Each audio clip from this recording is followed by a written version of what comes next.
Bonjour à toutes et à tous. Merci aux enseignants et aux élèves de nous suivre aujourd'hui. Je suis enseignante au lycée d'hôtellerie et de tourisme du Val-de-Loire à Blois, en section tourisme et plus précisément sur une discipline dont je vais vous parler plus tard qui s'appelle la gestion de la relation de la clientèle touristique. Et je suis accompagnée d'une étudiante en deuxième année de BTS Tourisme qui sera là pour répondre à vos questions après la présentation. Aujourd'hui, je vous parle donc du BTS Tourisme, qui est un BTS qui a été rénové en 2019 pour coller davantage à l'actualité et au secteur professionnel, qui est un secteur plutôt en mouvement et dynamique.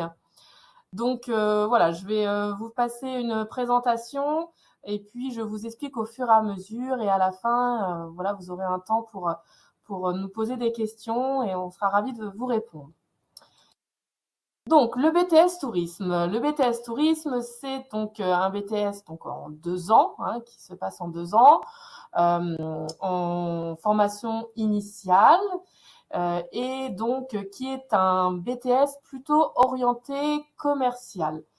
Ça permet donc effectivement de voyager, c'est-à-dire qu'on va voyager, on va dire un petit peu mentalement. Il y a des professions dans le tourisme qui font voyager aussi sur le terrain, mais il faut garder en esprit que c'est le touriste, c'est le client que l'on fait voyager. Les débouchés en BTS tourisme vont permettre de vous orienter vers des professions où vous allez être au conseil du touriste, du client. Et c'est pour ça que ce BTS tourisme est plutôt assez commercial. On va le voir ensuite. On a l'habitude de dire qu'on vend du rêve. C'est une expression qu'on utilise souvent un peu comme ça, qui est un peu populaire. Mais en BTS tourisme, c'est presque ça. Donc le rôle. Le rôle d'une personne qui a son BTS tourisme et qui rentre dans la profession va être multiple. Il y a une partie très importante liée aux clients. Donc ce sont des professions vraiment en contact direct avec la clientèle. C'est pour ça que en BTS tourisme, il faut peut-être être un petit peu, il faut être communicant, il faut aimer les gens, il faut aimer être au contact des personnes. Donc ça, c'est très important puisqu'on va informer et conseiller les clients en français et en langue étrangère. Il y a une part importante à la pratique des langues, que ce soit sur la formation de base, mais aussi sur les options qui peuvent être proposées. On verra les options plus tard, je vous en parlerai. Je vous parlais de dimension commerciale, ça va être aussi dans le cadre donc de la vente et le conseil, vente de prestations touristiques, assurer le suivi commercial, c'est-à-dire que dans la profession, on va beaucoup s'orienter vers des métiers en agence de voyage, en office de tourisme, en billetterie, donc vraiment au contact direct du client encore une fois et sur une dimension commerciale, mais aussi sur une partie conception, organisation. Il y a des cours qui sont proposés pour concevoir des produits, c'est-à-dire des séjours, des voyages, des circuits. Donc que ce soit sur la conception, mais aussi sur la partie réglementation, le BTS Tourisme permet de préparer à ces métiers. Bien souvent, on pense que bien souvent des élèves font le BTS tourisme parce qu'ils veulent être guides. C'est un très bon début, mais le BTS tourisme ne suffira pas parce que pour être guide, c'est des formations, il faut compléter par une licence, etc. Mais le BTS tourisme prépare à une profession qui est souvent liée, c'est la profession d'accompagnateur de touristes, c'est-à-dire vraiment l'encadrement, la prise en charge de groupe qui est différent du métier de guide et qui permet vraiment d'accompagner le touriste, les groupes de touristes lors de circuits, de voyages. Et puis aussi, gérer l'information touristique, c'est-à-dire concevoir, utiliser les outils numériques, donc tout ce qui est la partie bureautique mais à des fins professionnelles, et aussi gérer l'information dans le sens créer des flyers, des affiches, savoir travailler tous les contenus pour les réseaux sociaux, tout ce qui est prise de son, vidéo. Et puis également, ici, chez nous, en deuxième année, les élèves font un site internet. Donc, il y a la création d'un site internet. Donc, vraiment quelque chose d'assez complet, mais toujours en rapport avec la vente, le conseil, la communication et l'accompagnement donc des touristes. Donc pour ça, il faut des heures de cours. Il y a 31 heures de cours. 31 heures de cours, donc des cours plutôt avec une base de général, mais orientés tourisme, vraiment. Et des cours techniques qui sont là dans le but de mener à la professionnalisation de l'étudiant. Le tourisme, un vaste domaine, vous voyez, il y a quelques visuels sur cette présentation qui vous montrent à la fois, alors certains reconnaîtront peut-être le château de Chambord sur la plus grande photo, voilà un domaine aussi bien dans le local que une dimension internationale, vous aurez tous reconnu la statue pardon, de la liberté. Donc voilà, le tourisme c'est très vaste, ça couvre un large territoire, c'est la planète entière, et pas seulement, parce qu'on parle même aussi de tourisme spatial. Donc voilà, le secteur est très très vaste, et on essaye dans ces 2 années bien d'en voir le plus possible au travers donc de ces 31 heures de cours par semaine, donc sur les 2 ans. Donc je vais vous parler maintenant un peu des disciplines qui sont proposées. Le BTS Tourisme se prépare, donc il y a 7 blocs, qu'on va appeler des blocs de compétences. Pour chaque discipline, il va falloir avoir la maîtrise d'un certain nombre de compétences. Le bloc de compétences 1, c'est bien la discipline que j'enseigne, justement la gestion de la relation de la clientèle touristique. Donc, une discipline très orientée conseil, vente, suivi du client, accompagnement du client, que ce soit de l'accueil jusqu'à la vente et le suivi après-vente. La gestion de la relation clientèle touristique est une discipline technique qui est très importante et qui fait beaucoup travailler la compétence orale aussi, puisque l'épreuve finale en BTS est une épreuve orale, c'est ce qu'on appelle la grosse épreuve orale du BTS, et qui permet, voilà, avec des mises en situation, des petits jeux de rôle, et bien, de se mettre en situation pour accueillir, conseiller le client.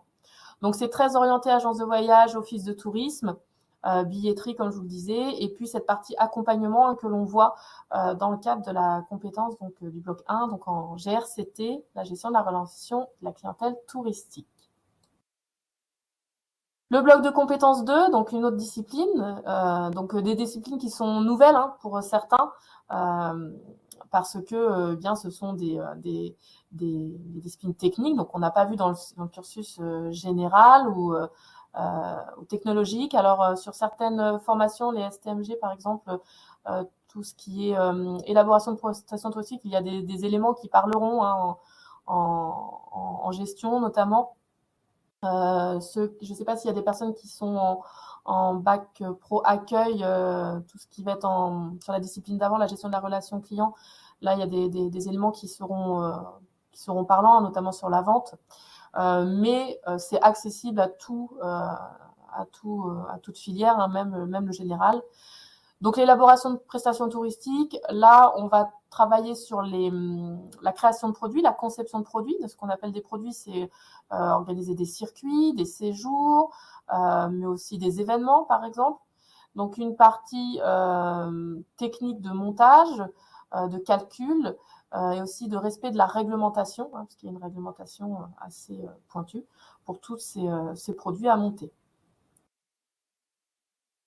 La gestion de l'information touristique, donc là c'est la partie gestion des outils numériques et bureautiques. Donc une utilisation professionnelle de ces outils, parce que eh bien on connaît tous les réseaux sociaux, on sait tous aller sur un ordinateur, mais on ne sait pas forcément utiliser ces outils à des fins professionnelles, et c'est l'objectif de ces 2 années, donc de pouvoir arriver à une utilisation professionnelle et adaptée au secteur du tourisme. Donc utiliser des supports qui sont utilisés par le personnel, comme les flyers, les brochures, etc. Donc ça, c'est sur donc la discipline gestion de l'information touristique. Donc le bloc de compétences 3, et là on est encore dans les disciplines techniques. On arrive maintenant sur des disciplines un petit peu plus connues, culture générale, expression. C'est de la méthodologie, on va dire, on pourrait l'assimiler à du français, mais avec une méthodologie bien particulière qui permet bien, de mieux comprendre des documents, des textes, et donc effectivement d'élargir sa culture générale. Donc voilà, plutôt ça, c'est une discipline qui est très proche de ce que l'on a pu voir en français sur les années passées, sur la vie d'élèves en général. Langue vivante. Donc au lycée, on va proposer donc plusieurs langues en ce qu'on appelle LV1 et LVB. Donc LV1 anglais, LV2 espagnol ou allemand. Là, l'objectif est de mener les élèves à un niveau B2, donc à un bon niveau de compétences orales et écrites, donc sur la formation, mais aussi des connaissances culturelles sur les destinations, sur les pratiques dans les différents pays qui parlent ces langues. Voilà, et avec une utilisation toujours courante donc, et professionnelle. Donc l'anglais, l'espagnol et l'allemand qui sont au même niveau sur le niveau d'enseignement. C'est-à-dire qu'il y a autant d'heures pour l'anglais que pour l'espagnol et le niveau attendu est le même. Voilà, donc il n'y a pas un écart de niveau entre l'anglais et la LVB, donc espagnol ou allemand. Donc nous, on proposera que ces trois possibilités en langue vivante pour la partie on va dire le bloc de compétences. Après, on a des options. En LV3, je vous en parlerai ensuite. Tourisme et territoire. Alors, tourisme et territoire, c'est une nouvelle discipline, mais pas tout à fait. C'est en fait de l'histoire géo adaptée au tourisme. Donc là, les méthodologies vues en histoire géo sur les années précédentes vont être appliquées sur une réflexion plutôt autour du secteur du tourisme, donc les différents territoires. Voilà, ça va être aussi bien parler des stations de sport d'hiver que des stations balnéaires, de la cartographie, et puis avoir une dimension un peu, enfin vraiment mener une analyse, une réflexion autour de la mondialisation et du développement durable, qui sont des sujets très proches du tourisme, avec donc des études de cas et des cas pratiques sur ces années d'enseignement en BTS. Ça va aussi être la connaissance des destinations qui vont être ça va être très important parce que je ne l'ai pas précisé jusque-là, mais toutes ces disciplines vont être transversales, c'est-à-dire que tout va se conjuguer ensemble.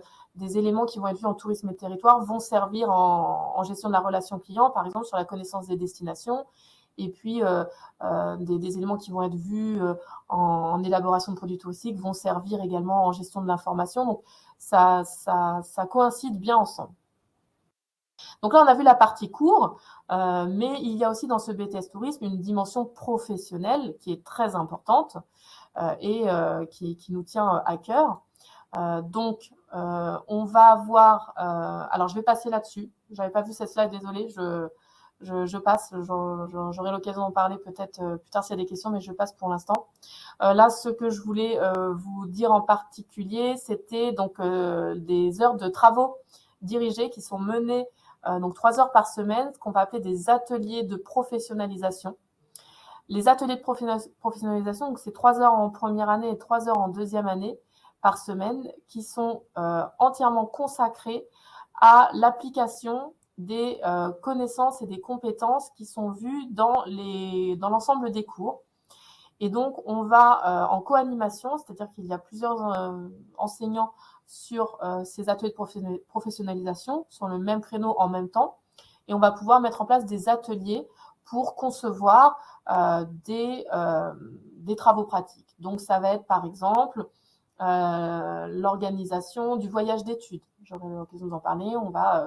Le voyage d'études, c'est pas une simple sortie scolaire ou un voyage scolaire, c'est-à-dire que ce sont les élèves de BTS Tourisme qui vont créer leur voyage d'études, donc recherche de prix, recherche de prestataires, etc. Donc ils vont créer leur voyage. Donc ça, c'est un atelier. On va travailler aussi sur la mise en place d'un workshop. Donc un workshop, c'est une journée de rencontre entre les professionnels du tourisme et les étudiants pour échanger sur la profession et le secteur. Donc ce sont les élèves aussi qui l'organisent, donc qui organisent des événements. Il y a comme ça tout un tas d'ateliers qui vont changer de façon assez aléatoire, soit au trimestre, soit par mois. Voilà, ça va être l'occasion de travailler sur des thèmes proches de la région, par exemple la Loire à vélo, de travailler sur les stations de ski. On va travailler sur tout un tas de projets qui se concrétisent ensuite et qui permettent de vraiment mettre en application l'ensemble des compétences vues en cours. Donc le voyage d'études, je vous en parlais, ça c'est un temps fort de l'année, donc c'est un exemple d'atelier. On essaye de partir chaque année dans une destination assez intéressante. Donc juste avant la pandémie, on est parti en Allemagne et en Alsace pendant les marchés de Noël. On est parti en Corse l'année dernière. Cette année, il est prévu de partir en Grèce. Donc voilà, des destinations plutôt assez sympathiques et agréables. Et donc ce sont les étudiants, donc une équipe d'étudiants qui préparent ce voyage. Donc, ils vont rechercher les prestataires, budgétiser comme je vous le disais, faire donc le programme et puis aussi accompagner, vraiment accompagner les élèves pendant cette sortie, puisque en BTS Tourisme, comme je vous le disais, on doit valider un certain nombre de compétences pour l'examen. Et une des compétences à valider, c'est l'accompagnement. Donc, au-delà des stages dont je vous parlerai après, il y a aussi des mises en situation que l'on fait au sein de l'établissement de formation et qui permettent d'être présentées lors des épreuves. Donc voilà, on a cet exemple-là du voyage d'études. Donc c'est pas une sortie scolaire à proprement parler, c'est vraiment un temps où on va découvrir les différentes formes de tourisme, rencontrer des professionnels, visiter bien évidemment. Voilà, c'est une vraie immersion aussi dans une destination qui sort un peu de notre environnement habituel. Les stages. Donc, je vais en parler également parce que c'est très important dans la professionnalisation, qui est l'objectif aussi de cette formation. Il y a en BTS Tourisme donc une obligation de réaliser 14 semaines de stage. Ces semaines de stage, on les répartit sur 2 ans. Donc en général, on a un premier stage de 3 semaines. Ensuite, on a un stage un peu plus grand de 7 à 8 semaines, ça dépend des années, en mai et juin. Et puis le restant, on le fait en deuxième année sur la période de février qui permet de couvrir différentes saisons pour aller sur des univers assez différents. C'est-à-dire que voilà, on peut imaginer voilà, que sur le stage de deuxième année en février, on a des élèves qui vont peut-être plus sur des destinations comme les stations de ski. On va avoir le stage mai-juin qui est plutôt propice à partir à l'étranger, à découvrir vraiment la vraie saison avant été. Donc voilà, donc 14 semaines de stage avec une forte recommandation de faire au moins un stage en agence de voyage ou en office de tourisme. Donc sur les 14 semaines, voilà, on préconise quand même de faire ces stages dans ces deux secteurs parce que c'est le moyen de bien préparer à la grosse épreuve orale dont je vous parlais, qui est une mise en situation sur ces deux contextes. Et c'est vrai que quand on a découvert ces deux secteurs, c'est quand même plus facile de s'en sortir à l'épreuve. Voilà, donc 14 semaines de stage. Au lycée, on dispose d'un réseau, de professionnels, d'entreprises qui ont l'habitude de prendre des stagiaires, mais néanmoins, on demande aux étudiants d'être autonomes sur leur recherche de stage. C'est-à-dire que dès le début de première année, il faut chercher son stage, donc mettre à jour son CV et puis faire sa recherche de stage en autonomie.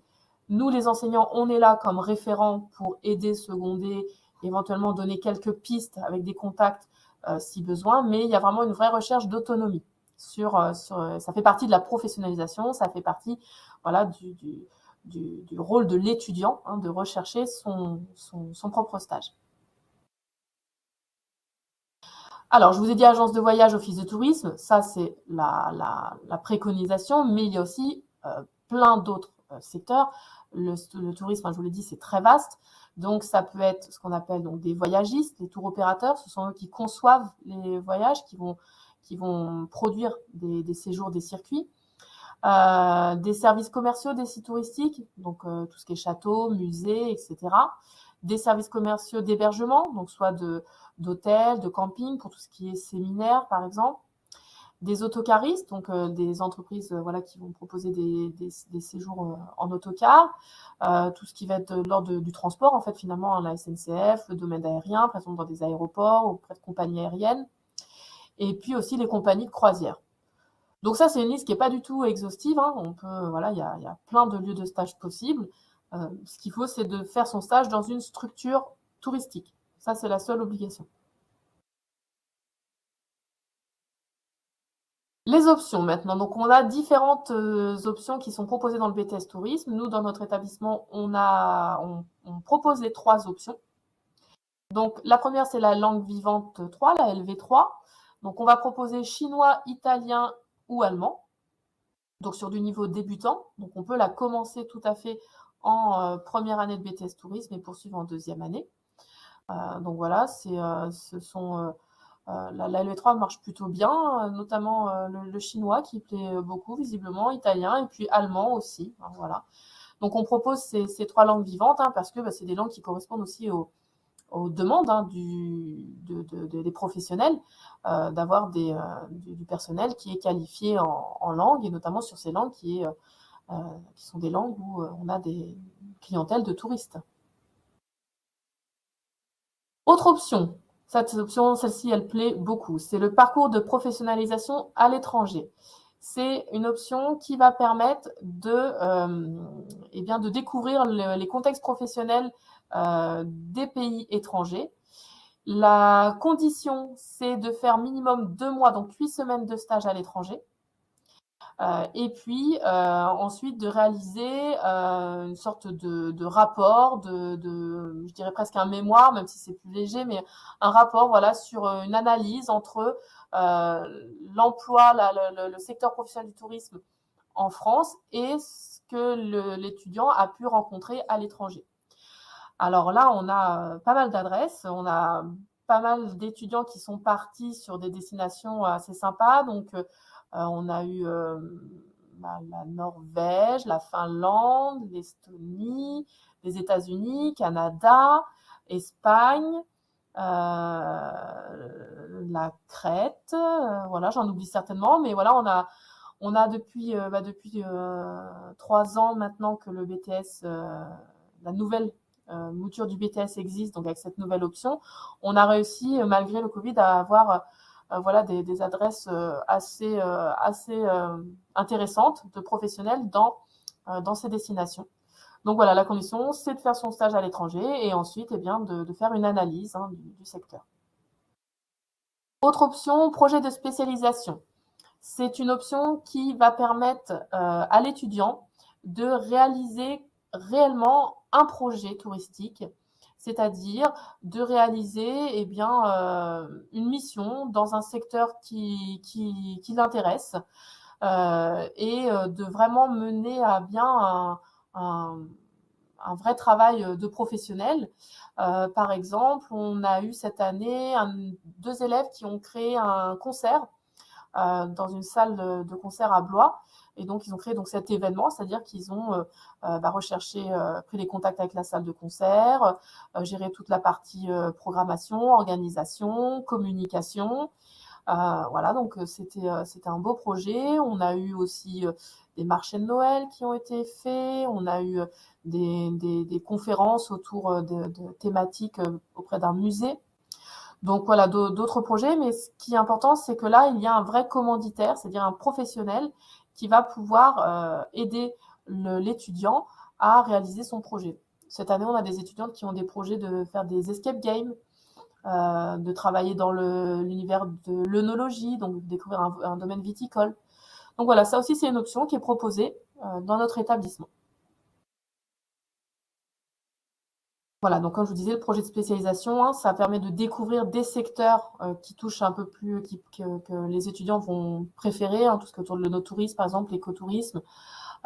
Et puis aussi, par exemple, de développer une réflexion autour, par exemple, des personnes en situation de handicap. Ça peut être, voilà, un établissement, voilà, par exemple une chocolaterie qui n'a pas encore le label tourisme handicap, et bien comment faire pour l'aider à l'obtenir et donc faire les recherches.